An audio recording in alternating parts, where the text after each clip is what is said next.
नमस्कार दोस्तों, एक बार फिर से आपको आपके इस YouTube चैनल में आपका स्वागत है। अगर आपने इस चैनल के कुछ वीडियोस देखे हैं, पसंद आए हैं तो कृपया लाइक कर दीजिएगा और इस चैनल को सब्सक्राइब जरूर कर दीजिएगा ताकि समय-समय पर आपके समक्ष और भी बेहतरीन वीडियोस बनाने का हमें मौका मिलता है। दोस्तों, आज हम एक माननीय सुप्रीम कोर्ट की माननीय सुप्रीम कोर्ट ने जो जजमेंट्स दी हैं उनके बारे में बताएंगे। जो रिपोर्टेबल जजमेंट्स आई हैं आज है 13 जुलाई 2022। तो जो रिपोर्टेबल जजमेंट्स आई हैं वो टोटल 3 हैं और 2 अनरिपोर्टेबल जजमेंट्स हैं। हम रिपोर्टेबल जजमेंट्स को देखेंगे किस तरीके की जजमेंट्स आई हैं आज माननीय सुप्रीम कोर्ट ने कौन कौन सी जजमेंट्स दी हैं। तो देखिए, पहली ये जजमेंट है, ये सिविल मैटर से रिलेटेड है। ये सिविल अपील 4021 ऑफ 2022 की ये रिपोर्टेबल जजमेंट है और इसमें जो है एक शुगर से संबंधित एक जो है रिट पिटीशंस फाइल हुई थी और अपीलेंट के अगेंस्ट में ऑर्डर गया था। रिस्पोंडेंट्स ने रिट पिटीशंस फाइल की थी और उन रिट पिटीशंस को चैलेंज किया था और इसमें देखिए 3 रिट पिटीशंस थी और इसमें रिट पिटीशंस में ये रिलीफ ली गई थी कि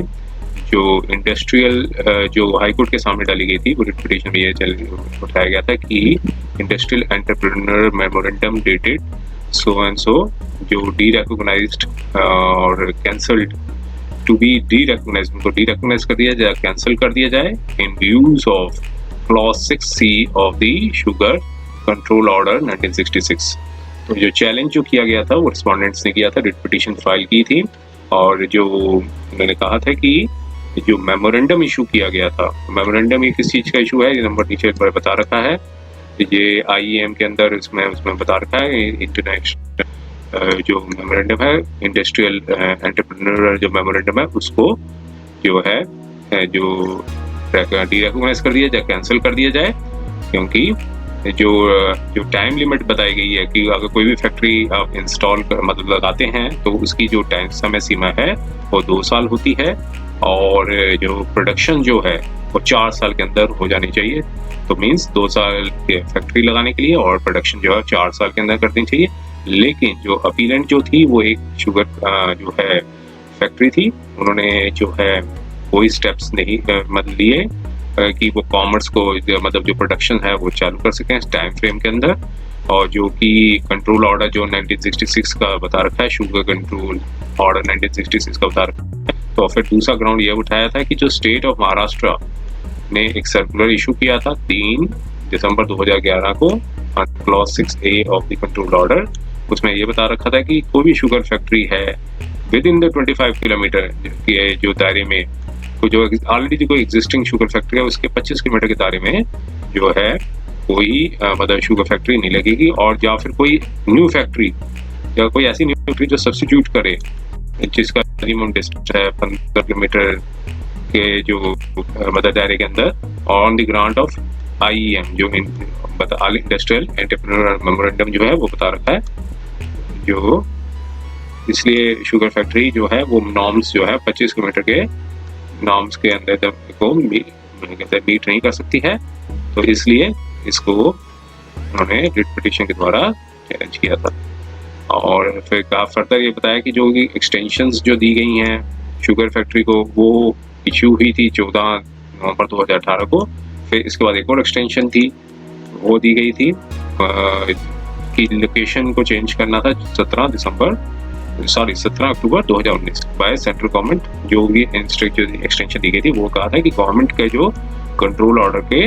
अगेंस्ट में है, कॉन्ट्रेरी में। देखिए, ये पूरी लंबी जजमेंट है जो 41 पेजेस की। तो फाइनली कंक्लूजन पे हम चले जाते हैं सीधा। फाइनल कंक्लूजन क्या निकला था इस जजमेंट में? फाइनल कंक्लूजन ये निकला, देखिए कि जो कोर्ट ने कहा कि माननीय सुप्रीम कोर्ट ने कहा कि जो लाइसेंसिंग है under industrial development and regulation act was done by with effect from जो है 31/8/1990। सेंट्रल गवर्नमेंट ने एक रीजनिंग दी थी कि कोई भी अनहेल्दी कंपटीशन को बचने के लिए कि लाइसेंसिंग जो है वो industrial development and regulation act 1951 was done away with 31/8/1998। और फिर यहाँ पे यही बताया कि फार्मर्स को ही ज़्यादा, अगर कोई यहाँ पे बताया कि अनहेल्दी कंपटीशन से दो मेजर एस्पेक्ट्स होते हैं। एक तो पहले बताया कि पहला एस्पेक्ट जो है वो एग्जिस्टिंग और न्यू फैक्ट्री से रिलेटेड है, सेकंड जो है वो कॉन्टेक्स्ट टू द फार्मर्स पे होगा। और कंपटीशन होगा between the existing and new factory के बीच में। जो फार्मर्स होंगे वो सबसे ज़्यादा बेनिफिशियरी होंगे और उनके पास ऑप्शन होगा कि कौन सी शुगर मिल है वो उन्होंने सेलेक्ट करनी है जो अच्छी उनको सर्विस दे सके in the manner of the payment of price, अच्छी उनको पेमेंट मिल सके। ये देखिए ये तो फिर इसलिए इन्होंने कोर्ट ने कहा कि जो हाई कोर्ट का जो ऑर्डर था वो अनसस्टेनेबल होगा और हाई कोर्ट के ऑर्डर को पलट दिया माननीय सुप्रीम कोर्ट ने और अपील्स को अलाउ कर दिया और रिट पिटीशन थी वो डिसमिस कर दी। तो ये तो उन्होंने माननीय सुप्रीम कोर्ट ने एक बताया था, ऑर्डर दिया था। और 41 पैराग्राफ में भी एक बार देखें तो कोर्ट ने यहाँ पे इस ऑर्डर में भी पहले बता दिया था कि जो डिसीजन था कॉम्पिटेंट अथॉरिटी का कि एक्सटेंशन ऑफ टाइम, जो टाइम जो दे रही थी शुगर मिल को, वो कहा था कि वो पावर है उनकी और उसको सिर्फ इस को इलीगल, इरेशनल और कोई प्रोसीजर इम्प्रॉपर्टी की परिभाषा के अंदर नहीं डाल सकते हैं। क्योंकि जो क्वेश्चन जो है जो रिकॉर्डेड जो किया गया है तो हम मतलब जो we find that recorded high court की जो रिकॉर्डिंग मतलब जो फाइंडिंग्स है वो सस्टेनेबल नहीं होती है इसमें। और फिर बाद में जो आगे जो वर्जन को एक्सेप्ट करते हुए तो यही था कि अपील जो है वो एक्सेप्ट कर ली गई थी। ये डिटेल जो जजमेंट को आप देखेंगे तो सारे कॉन्टेक्स्ट समझ में आएंगे इसमें। और दूसरी जो जजमेंट आई थी वो भी सिविल मैटर से लिंक्ड है। ये देखते हैं इसमें सिविल मैटर में क्या बताया गया था। इसमें देखिए ये जो जजमेंट थी ये एक principal director of income tax investigation and others की थी और ये सिविल अपील है 4081 of 2022 special leave petition civil से अराइजेस हुई है 25406 ऑफ 2019। देखिए यहाँ पे क्या था कि यहाँ पे ये ऑर्डर को अपील को चैलेंज किया गया था हाई कोर्ट के ऑर्डर को, जो गुजरात हाई कोर्ट के अहमदाबाद की बेंच थी उसके ऑर्डर को चैलेंज किया था, जिसमें गुजरात हाई कोर्ट ने अहमदाबाद बेंच ने वारंट ऑफ ऑथराइजेशन था dated so and so issue किया था जो अपीलेंट जो इनकम टैक्स की जो अथॉरिटी है अंडर सेक्शन 132 के अंदर जो है वो इशू किया था। उस ऑर्डर को उस वारंट ऑफ ऑथराइजेशन को क्वैश कर दिया और फिर कहा कि जितने भी एक्शंस दिए गए हैं उसके वारंट ऑफ एक्शंस के वो भी इनवैलिड माने जाएंगे। ये माननीय हाई कोर्ट जो थी जो गुजरात की जो हाई कोर्ट अहमदाबाद बेंच थी उसमें उन्होंने ये कहा था। फिर देखिए उससे एग्रीवेट होके जो रिस्पोंडेंट थे principal director of income tax हैं जो मतलब उससे ऑर्डर के अगेंस्ट में माननीय सुप्रीम कोर्ट में थे। अब जो रिट पिटीशन थे वो पार्टी थी, उन्होंने एक चैलेंज किया था। देखिए इनकम टैक्स अथॉरिटी ने एक ऑर्डर दिया, एक मेमो दिया, principal director of income tax जो है इन्वेस्टिगेशन अदर ने एक जो है मेमोरेंडम दिया, उसमें सर्च एंड सीजर्स थी इस ग्राउंड पे किया कि जो फिशिंग इंक्वायरी की जा सके as specified under section 132 of the act, जो कि सेटिस्फाइड नहीं है। तो फिर रिस्पोंडेंट ने कहा कि ये स्टैंड एसएससी का ये था कि वो एक इन्वेस्ट कर रहे थे और सम मनी को इन्वेस्ट किया था एक कंपनी में और जो कि उस कंपनी को एक फाइनेंस की जरूरत थी और अपना बिजनेस सेटअप करना चाहती थी और फिर उसके पैसे की जरूरत थी, इसलिए वो रिस्पोंडेंट के पास आए और उन्होंने जो एसएससी थे उन्होंने लोन दे दिया और बोरोइंग कंपनी ने जो है सिक्योरिटी के तौर पे जिन्होंने पैसे लिए थे उन्होंने एक अनदर कंपनी दे दी और उसकी प्रॉपर्टी दी तो एसएससी इस रिस्पोंडेंट को उन्होंने अपनी प्रॉपर्टी दे दी। तो फिर कोई एलिगेशन ऑफ मालफर्डनेस नहीं लिखी हुई थी against the officers of the revenue के ऊपर। फिर देखिए काउंटर एफिडेविट फिर गवर्नमेंट ने ही फाइल किया था, उनकी जो अथॉरिटी थी। अब ये हुआ क्या था देखिए इसमें फैक्ट्स को देखते हैं। इसमें देखिए ये बताया था कि जो अनडिस्प्यूटेड फैक्ट्स ये थे कि 6 करोड़ रुपया था वो ट्रांसफर किया गया था 1/6/2016 को और 4 करोड़ था वो जो 21/6/2016 को इस कंपनी को दिया गया था। और फिर एसएससी ने जो है लोन दिया by the way of mortgage of the property, जो प्रॉपर्टी थी सो जगह पे थी। और फिर उन्होंने बताया कि एसएससी ने मतलब एडमिटेड फैक्ट था कि वो डायरेक्टर हैं कंपनी के और cease to be so on 23 June 2016 से वो डायरेक्टर नहीं थे, पहले 18 मई से 2016 तक डायरेक्टर थे। फिर साथ में ये भी एडमिट किया एसएससी ने कि 10 करोड़ थे वो रीपे कर दिया था डिफरेंट ये एडमिट किया था कि 10 करोड़ था, वो रीपेड कर दिया था डिफरेंट डेट्स पे। और after the repayment of loan, repayment loan के बाद मॉर्टगेज थी, जो कंपनी ने जो पैसा जो जमीन दे रखी थी दूसरी मतलब एज रिस्पॉन्डेंट को, उस जमीन को रिलीज कर दिया और कंपनी ने इंटरेस्ट भी उस कंपनी को दे दिया। और ये भी एडमिट किया था एसएससी ने कि उन्होंने इनकम टैक्स जो है वो फाइल की थी, इंटरेस्ट इनकम थी वो 42 लाख सो एंड सो अमाउंट की थी,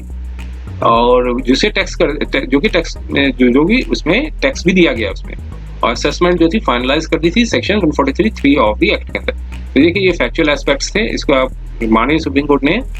क्या दिया, इसमें गाइडलाइन बताई है। इसमें देखिए बड़ा, इसमें कोर्ट ने ये बताया कि जो रिट ज्यूरिसडिक्शन है, इसमें देखिए अपील जो है वो अथॉरिटी की अलाउ कर दी थी और हाई कोर्ट के ऑर्डर को सेटिस्फाइड कर दिया था। उसने कहा था कि जो रिट ज्यूरिसडिक्शन होती है, जब कोई भी रिट ज्यूरिसडिक्शन अगर कोर्ट करे in matter of search and seizures में, सेक्शन 132 जो इनकम टैक्स एक्ट है वो उसको ये देखना चाहिए कि जो ओपिनियन जो है, कोई भी अथॉरिटी ओपिनियन लेती है, रीजंस लेती है, वो कोई जुडिशियल नहीं होता और ना ही क्वासी जुडिशियल होती है, लेकिन क्योंकि वो एक एडमिनिस्ट्रेटिव करेक्टर का होता है। जो इन्फॉर्मेशन जो होती है अथॉराइज्ड ऑफिशियल की, वो किसी मटेरियल के बेसिस पे होती है और फिर उसके बेसिस पे ओपिनियन बनाया जाता है जो कि ऑनेस्ट होता है, बोनाफाइड होता है। वो it's not mainly of the प्रीटेंस के बेसिस पे नहीं है। तो और आगे फिर देखिए इसमें ये बताया कि अथॉरिटी के पास इंफॉर्मेशन होनी चाहिए पोजेशन में, उसी के बेस में रीजनेबल बिलीफ बने कि वो फाउंड भी हो सके कि जो पर्सन जो कंसर्न है, जिसके अगेंस्ट जा रहे हैं, कि वो कोई उसने जो अमिट कर दिया या फेल कर दिया है अपने बुक ऑफ अकाउंट्स और other documents for the production of which summons और नोटिस टू बी इशूड, और सच पर्सन जो है वो प्रोड्यूस नहीं करते हैं book of account, even summon और notice is issued to him. तो फिर साथ में ये बताया कि जो पोजेशन जो है वो मनी में है, ऐसे इस पर्सन के पास जो पोजेशन होता है, चाहे वो मनी में हो, बिलियन हो, ज्वेलरी हो और अदर वैल्यूएबल एसेट्स हो, जो कि पार्टी और इनकम जो प्रॉपर्टी का होता है, जो कि डिस्क्लोज नहीं किया गया हो। तो ये सारी गाइडलाइंस माननीय सुप्रीम कोर्ट ने बताई थी। तो फिर कोर्ट ने कहा था कि ये रीजंस जो है वो एडुकेट हैं कि नहीं है, ये कोर्ट का मैटर नहीं है, ना ही वो रिव्यू कोर्ट के ज्यूरिसडिक्शन के अंदर आते हैं कि इसे रिव्यू कर लिया जाए और रिट ज्यूरिसडिक्शन के अंदर आ जाए। सफिशिएंट ग्राउंड जो हैं वो कॉम्पिटेंट अथॉरिटी को होते हैं, वो is not a justiciable, court उसे डिसाइड नहीं कर सकती, जो भी रीजंस होते हैं वो कोर्ट उसके ऊपर इंटरफेयर नहीं कर सकती है, ये चीज बताइए। और कहा कि जो reasons for the formation of belief जो है वो judicial restraint as in administrative action, court जो है वो अपील के तौर पे नहीं बैठ सकती है, बस मेरली रिव्यू कर सकती है इन विच जिस मैनर में वो डिसीजन लिया गया, एग्जामिन नहीं कर सकती कि वो सफिशिएंट है या एडिक्वेट है। तो इस ग्राउंड को देखते हुए उन्होंने कहा कि जो इनकम टैक्स अथॉरिटीज को कोई रीजंस बताने की जरूरत नहीं थी, not disclose to any person any authority. जो रीजंस जो बिलीव है कि हाँ कोर्ट अथॉरिटी को लगता है कि हाँ हमें लग रहा है कि उसमें 132 की जरूरत है, तो उसको रीजंस बताने की जरूरत नहीं है। इसमें कोर्ट ने कहा कि हाई कोर्ट का ये डिसीजन जस्टिफाइड नहीं था, इसलिए उसको सेटिस्फाइड कर दिया गया, अपील को अलाउ कर दी। और रेवेन्यू को कहा कि वो बेशक अपने इस तरीके से प्रोसीड करना चाहे, जो अकॉर्डेंस विद द लॉ है वो कर सकते हैं। देखिए तीसरी जजमेंट आई है, ये जुवेनाइल जस्टिस बोर्ड की जजमेंट है। इसमें ये निकल के आई थी कि एक सेक्शन 15 के ऊपर डिस्कस किया गया इस जजमेंट में, जो जुवेनाइल जस्टिस केयर एक्ट है, और सेक्शन 74 ऑफ द एक्ट जो है उसके बारे में बताया गया जुवेनाइल जस्टिस में। ये एक थोड़ा सा सेंसिटिव मैटर था, इसमें हम थोड़ा ज़्यादा डिस्कस नहीं करेंगे इसमें, लेकिन यही था कि पंजाब हरियाणा हाई कोर्ट ने उस इशू को जो है रिवीजन पिटीशन थी वो अलाउ कर दी थी, और जो जुवेनाइल जस्टिस बोर्ड का जो डिसीजन था और उसके ऊपर जो अपील डाली गई थी चिल्ड्रन कोर्ट में, उसको जो एडिशनल सेशन कोर्ट जज कोर्ट कह लीजिए या चिल्ड्रन कोर्ट कह लीजिए, उस ऑर्डर को रिवीजन पिटीशन के द्वारा पंजाब हरियाणा हाई कोर्ट ने उसको सेटिस्फाइड कर दिया था, और फिर मैटर को रिफ्रेश के लिए भेजा था कि वो आप उस इशू को दोबारा से डिस्कस कीजिए, और बोर्ड को डिस्कस करने के लिए बोला था। सेक्शन 15 के ऊपर ज़्यादा एलेबोरेट है ये जुवेनाइल जस्टिस बोर्ड के, जुवेनाइल जस्टिस एक्ट है जो children and the protection of the children act 2015 के ऊपर है। लेकिन माननीय सुप्रीम कोर्ट ने ये जो अपील थी सीबीआई की जो अपील थी उसको खारिज कर दिया था, और कोर्ट ने कहा कि जो हाई कोर्ट का जो फैसला था वो एकदम ठीक था। मैटर को रिमांड के लिए भेजा गया था, लेकिन साथ में एक और चिंता बताई इसमें कंक्लूजन में। देखिए, कोर्ट ने कहा था कि जो हाई कोर्ट ने सारे एस्पेक्ट्स को देखा और ऑर्डर को भी देखा कि बोर्ड को कि रिमांड करने के लिए भेजा था कि फर्दर एग्जामिनेशन कीजिए बच्चे की, और उस अंडरटेकिंग किया था कि 6 वीक्स के अंदर कर लीजिए। लेकिन कहा कि 3.5 साल हो गए, वो अभी तक कोई opinion, we are not in a position to give an opinion कि वो जो फर्दर टेस्ट जो कैरिड किया गया है बच्चे के ऊपर, चाइल्ड जो अब जो बच्चा जो है वो 21 साल का हो चुका है, जो जुवेनाइल था, तो वो कहा कि हम डिस्कशन बोर्ड के ऊपर छोड़ देते हैं, जो साइकोलॉजिस्ट के ऊपर छोड़ देते हैं, जो कंसल्ट कर सकते हैं, और कोई fresh examination would be any further relevance assistance और नॉट। तो ये सारी ऊपर डिस्कस किया था, और लेकिन जो अपील थी सीबीआई की उसको डिसमिस कर दिया, और कहा कि जो प्रीलिमिनरी असेसमेंट थी under section 15 of the 2015 act का इज अ डेलिकेट टास्क है, रिक्वायरमेंट ऑफ एक्सपर्टाइज की जरूरत है, और implications as regards to the trial of the case। तो इस बेसिस पे जो है कि कहा कि ज़्यादा एलेबोरेट करेंगे हम नहीं करेंगे, और उसमें कहा कि हम ओपन छोड़ देते हैं सेंट्रल गवर्नमेंट को, national commission for the protection of the children rights, child rights, and state commission for the protection of child rights to consider issuing guidelines और डायरेक्शंस इन दिस रिगार्ड, जो कि assist करे और facilitate करे board को in making the preliminary assessment, जो section 15 of the juvenile जो act है उसके अंदर 2015 का उसके ऊपर कर सके। तो ये सब ज़्यादा एलेबोरेट की नहीं किया बस, लेकिन अपील जो थी उसको खारिज कर दिया। तो देखिए, ये थे 3 जजमेंट्स थी, ये माननीय सुप्रीम कोर्ट की आज आई हैं। उम्मीद है ये वीडियो आपको पसंद आया होगा। अगर ये वीडियो पसंद आया तो कृपया इसे जो है लाइक कर दीजिएगा, और इस चैनल को सब्सक्राइब जरूर कर दीजिएगा, ताकि समय समय पर आपके समक्ष और भी बेहतरीन वीडियोस बनाने का हमें मौका मिलता रहे। समय देने के लिए बहुत बहुत